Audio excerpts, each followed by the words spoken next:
হচ্ছে আপনাদের ব্লগার দাদা, সবে জন্ম নিয়েছে। এই যে কপালে কাজলের টিপ আর এটা হচ্ছে টিকা। End of flashback. Hey guys, welcome back to our channel. তো তোমরা কেমন আছো? আশা করছি খুব ভালো আছো, আর আমরা তোমাদের ভালোবাসা অনেক অনেক ভালো আছি। আর এই ব্যাপারটা না অ্যাকচুয়ালি মুখস্থ করে ফেলেছে, মানে রোজ এই একই রকমই ইন্ট্রো, মানে ওকে না কেউ ধরে বেঁধে বলে দিয়েছে যে এরকমভাবেই ভিডিও শুরু করতে হবে, তাহলে মহাদেব তোমার প্রতি সন্তুষ্ট হবে আর তোমার অনেক ভিউয়ার্স হবে, অনেক সাবস্ক্রাইবার নয়। তো এটা হচ্ছে আমার স্পিচ, সবার তো সবার ব্লগে সবার বিবেকানন্দ স্পিচ আলাদা ছিল, তাহলে সবাই সন্তুষ্ট বড় হয়ে না, ব্যাপারটা এরকম নয়। সবার দেখবে সবার আলাদা আলাদা ব্লগে সবার এক এক রকমের কথা আছে, তো এটা আমার ব্লগে, এটা আমার কথা। গাইস জানি না তোমরা দেখতে দেখতে বড় হচ্ছ কিনা, আমি শুনতে শুনতে বড় হয়ে যাচ্ছি, কারণ রোজ পাশে থেকে আমাকে এই কথাটা শুনতেই হয়, আর এই কথাটা শুনেই আমার হচ্ছে ব্লগটা শুরু হয়, মানে ভয়েস দেওয়া শুরু। করার নেই বলো, তোমাদেরকে আমার ব্লগে স্বাগত জানাতে হলে তো অন্যরকম ভিডিও, এটা তো একটু অন্যরকম ভাবে বলাই যায় না। দেখো অ্যাকচুয়ালি কিন্তু আজকে এটা আমাদের সেকেন্ড ভিডিও, মানে এই আমাদের যে হাতের কাজ যেটা আমরা বানাই, যেটা আমরা তৈরি করি আমাদের বিভিন্ন, মানে তোমাদের আগের ভিডিওতে দেখিয়েছিলাম যে কিভাবে ওটা ফার্স্ট প্রসেস ছিল, আর এটা সেকেন্ড প্রসেস। তো এরপরে আরো প্রসেস আছে। তো এই সেকেন্ড প্রসেসের ভিডিওটা তুমি এত বোরিং ভাবে শুরু করলে আমার তো ভালো লাগলো না। যাই হোক, তো এখানে কিন্তু আমরা অনেক কিছু দেখিয়েছি না, মানে আমরা কিভাবে জিনিস তৈরি করি, কিভাবে রং করি। হ্যাঁ, প্রথম তো হয় যেটাকে আমরা তৈরি করা হয়, সেটা তোমাদের পরের কোনো ভিডিওতে দেখাবো যে কিভাবে তৈরি করি। তো তার তোমাদেরকে দেখিয়েছিলাম আমাদের সেকেন্ড পার্ট থেকে। তো অ্যাকচুয়ালি তাই আমরা ফার্স্ট পার্ট মিস করে গেছি, এটা আমাদের অ্যাকচুয়ালি থার্ড পার্ট এর মতো। হ্যাঁ, তো ফার্স্ট পার্টটা অন্য সময় আমি অন্য ভিডিও আনবো। তো এটা হচ্ছে অ্যাকচুয়ালি মানে ফার্স্ট কোটিং যে কালার করা হয় সেই পার্টটা, যেটা আমাদের একদম পোড়া মাটিটাকে ফার্স্ট কালার করা হচ্ছে, তারপর তো আরো ধাপ অনেকবার কালার করা হবে, অনেক কিছু। তোমাদেরকে দেখানো শুরু করেছিলাম হচ্ছে আমি যে ফায়ারিং কিভাবে করেছি, তো সেখান থেকে দেখানো শুরু করেছিলাম। তার আগে কাঁচামালটা দেখানো হয়। হ্যাঁ, ফায়ারিং করার পরে এগুলোকে আমাদের সব ডিজাইন আলাদা আলাদা করে বেছে জোড়া মিলিয়ে, মানে প্রচুর কাজ। এত কাজ বাই স্টেপ পুরো বিষয়টা একটার পর একটা ধাপে ধাপে দেখাতে হয়, মানে এত কাজ যদি তোমাদেরকে দেখাতে যায় তো তোমরা বোর হয়ে যাবে যে কি দেখাচ্ছি। তার থেকেও বড় প্রবলেম হচ্ছে এই ভিডিও করতে করতে এই কাজ একবারই করা যায় না। হ্যাঁ, কারণ এগুলো মানে একটা মানসিক দিক থেকেও কাজ করতে লাগে। হ্যাঁ, কারণ একটু ভুল হয়ে গেলে ক্লিয়ার মিসম্যাচ হয়ে যাবে, তখন অনেক প্রবলেম হতে পারে, কাউন্টিং এর প্রবলেম হতে পারে। আর দ্বিতীয় কথা হচ্ছে কালার হালকা বেশি ডিপ, প্রচুর ঝামেলা থাকে, অনেক ঝামেলা থাকে, এবং প্রত্যেকটা ডিজাইনের ওই সেম কালারের ম্যাচিং করতে হবে। মানে একবার যদি কালার মিসম্যাচ হয়ে যায় তো কালারটা আলাদা পার্টিশন হয়ে যাবে। হ্যাঁ, তো তখন আমাকে এই আলাদা করতে গেলে আমাকে আরো বেশি হিমশিম খেয়ে যেতে হবে। একদমই তাই। আর যারা পেন্টার হয় না, যারা পেন্ট করে বা রঙের কাজে কিছু দেখায় বা ভিডিও লাইভে, তারা কিন্তু আলাদা আলাদা স্ট্যান্ড ইউজ করে, বাট আমাদের কাজটা এত পলিফিক, মানে বারবার এখানে ঘুরে ফিরে এখানে গিয়ে আমাদেরকে ওরকম ভাবে স্ট্যান্ডে কাজ করতে গেলে আমাদের 24 ঘন্টায় হবে না, 48 ঘন্টা লেগে যাবে। মানে ব্যাপারটা হলো যে সেই স্ট্যান্ড আমি একবার এখানে প্লেস করতে হবে, আরেক জায়গায় প্লেস করতে, ওরকম ভাবে সম্ভব না। দেখে বুঝতেই পারছো আমি এক হাতে ফোন ধরে এক হাতে এই জিনিসগুলোকে একটা ওই বাকেটের মধ্যে নিচ্ছিলাম, তো এইভাবে কাজ করা যায় না অ্যাকচুয়ালি। আর আমার নেওয়ার মানে ভিডিও এই শুট করার পরেও দেখছিলাম যে ভিডিওগুলো উল্টে গেছে, তো আমি যার জন্য আবার এডিট করতে হলো। কাজ করবে তাড়াতাড়ি করে নাকি হচ্ছে ভিডিও প্রপারলি নেবে, যেটা বললাম অ্যাকচুয়ালি। আর এই দেখো এই ডিজাইনটা কিন্তু খুব সুন্দর, মানে অনেকের এটা পছন্দ হয়। প্রচুর রকমের ডিজাইন আছে। হ্যাঁ, এটা মিক্স আপ একটা জায়গা যেখানে অনেক রকমের ডিজাইন মিক্স করা আছে, প্রায় 10-12 রকমের ডিজাইন আছে। সেটাই। আর এখানে আমরা কিন্তু প্রায় 2000 পিসের উপর কানের আমরা জুয়েলারি, এই মানে কানের বড় ইয়ারিংস, এগুলো আমরা কিন্তু অ্যাকচুয়ালি আমি এখানে কি কালার বানাচ্ছিলাম বলতো, যে আমার একটু পিঙ্ক কালারটা কম হয়ে গেছিল, তো সেই জন্য আমি লালের মধ্যে হোয়াইট কালার মিশিয়ে পিঙ্ক করে দিয়েছি। এটা যারা যারা আসলে পেইন্টের সাথে একটু জড়িত আছে বা রং সম্বন্ধে জ্ঞান আছে, তারা নিশ্চয়ই বুঝতে পারবে যে কিসের সাথে কি ম্যাচ করালে কি কালার আসে।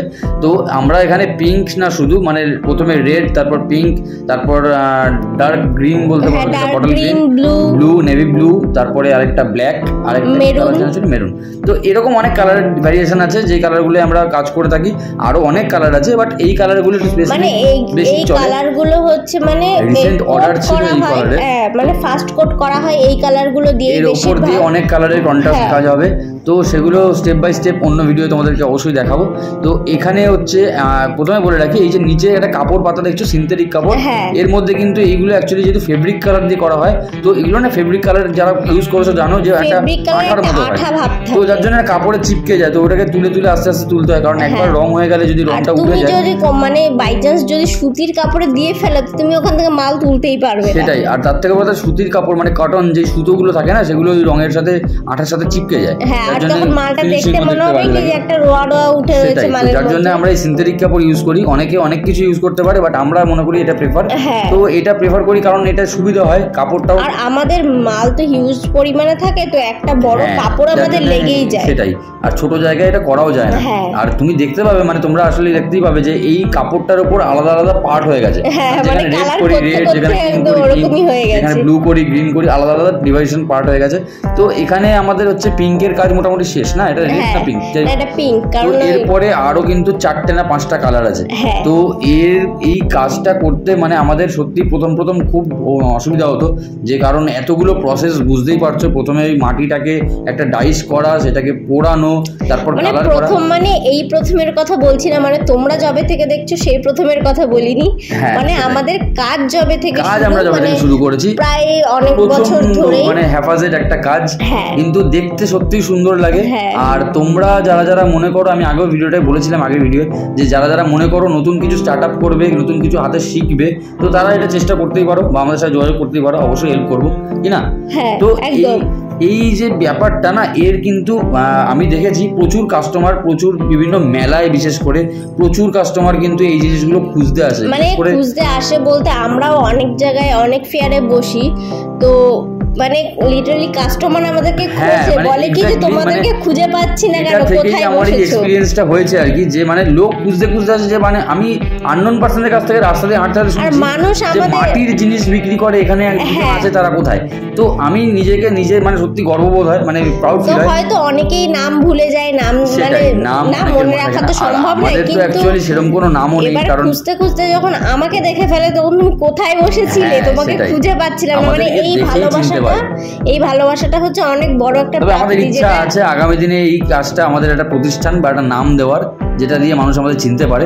জানি না সেটা কতদূর কি করা যাবে। তবে এই ব্যাপারটা দেখতে সত্যিই ভালো লাগে, যে বাসে ট্রেনে বা যাতায়াত করতে গেলে বা বিভিন্ন সিরিয়ালে, টিভি সিরিয়ালে বা ছোট সিনেমায়, যে কোনো জায়গায় কেউ যখন আমাদের জুয়েলারি পরে বা জুয়েলারি ইউজ করে, এগুলো কিন্তু মানে আমরা কিন্তু বলছি না, মানে এগুলো কিন্তু সত্যি কথা। মানে এটা কিন্তু শুনতে কাকতালীয় লাগে ঠিকই, বাট দেখলে ঠিক চেনা যায়, যে কারণ আর্টিস্ট জিনিসটাই এমন, আর্ট জিনিসটাই এমন, যে তুমি যেটা বানাবে সেটা তুমি দেখলে ঠিক চিনতেই পারবে। মানে এটা অ্যাকচুয়ালি এরকম কিন্তু প্রচুর হাত ডিফার করে, মানে তোমার হাত আমার হাত ম্যাটার করে। তুমি যেরকম বানাবে আমি সেরকম পারবো না, আমি যেরকম বানাবো তুমি সেরকম। অবশ্যই কপি হতেই পারে, যে কেউ আমার ডিজাইনটা কপি করে নতুন করে অন্য কেউ করেছে, কিন্তু এই কপি করার মধ্যেও একটা পার্থক্য থাকে। দেখবে তুমি যতই কপি করে ফেলুক, তার জিনিসটা তোমার জিনিসটা তুমি পাশাপাশি রাখবে, তুমি দেখে কিন্তু চিনতে পারবে যে তোমার জিনিস কোনটা। অবশ্যই তাই। কারণ আমি একটা এক্সাম্পল দিয়ে বলতে পারি, একটা মডেল সামনে রেখে দিয়ে যদি কাউকে বলা হয় 10 জনকে যে সবাই পোর্ট্রেট করো, তো তখন দেখা যায় সবার পোর্ট্রেট কিন্তু আলাদা আলাদা রকম হয়।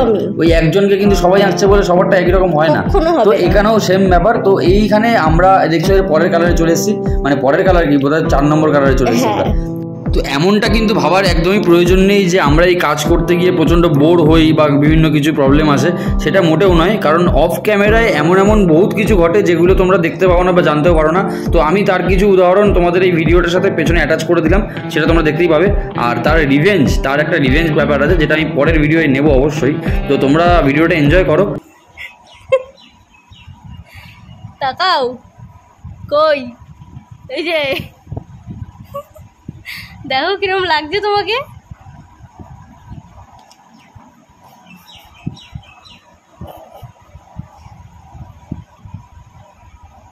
রিয়াকশন নেই, নো রিয়াকশন।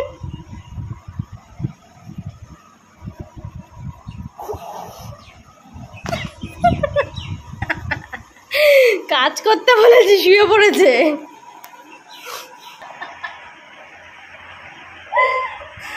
ভালো লাগছে তোমাকে, দেখো নিজে তোলো, আমি পারবো না। কেন তোকে সাজিয়ে দিলাম যে সুন্দর করে।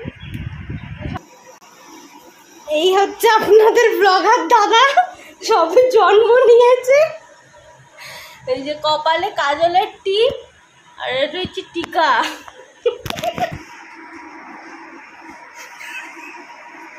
এটা কোনো মানে আছে এটার? তুমি নড়েছো তাই জন্য এরকম হয়ে গেছে। তাহলে সুন্দর করে কাজলের টিপ দিয়ে দিচ্ছিলাম। এর বদলা তো আমি নেবই, ঠিক আছে, মনে রাখিস তুই। No no no. ঠিক আছে, তো ভিডিও এখানে শেষ। তোমাদের ভিডিওটা কেমন লাগলো আমি জানি না। এই ভিডিওটা ভালো লাগলে অবশ্যই কমেন্ট করে জানিও, আর একটা লাইক করতে ভুলবে না, আর তার সাথে সাথে চ্যানেলটাকে সাবস্ক্রাইব করবে। আর এর পরের ভিডিওটাই বদলাটা দেখতেও ভুলো না, ঠিক আছে? চলো দেখা হচ্ছে পরের ভিডিও। টাটা।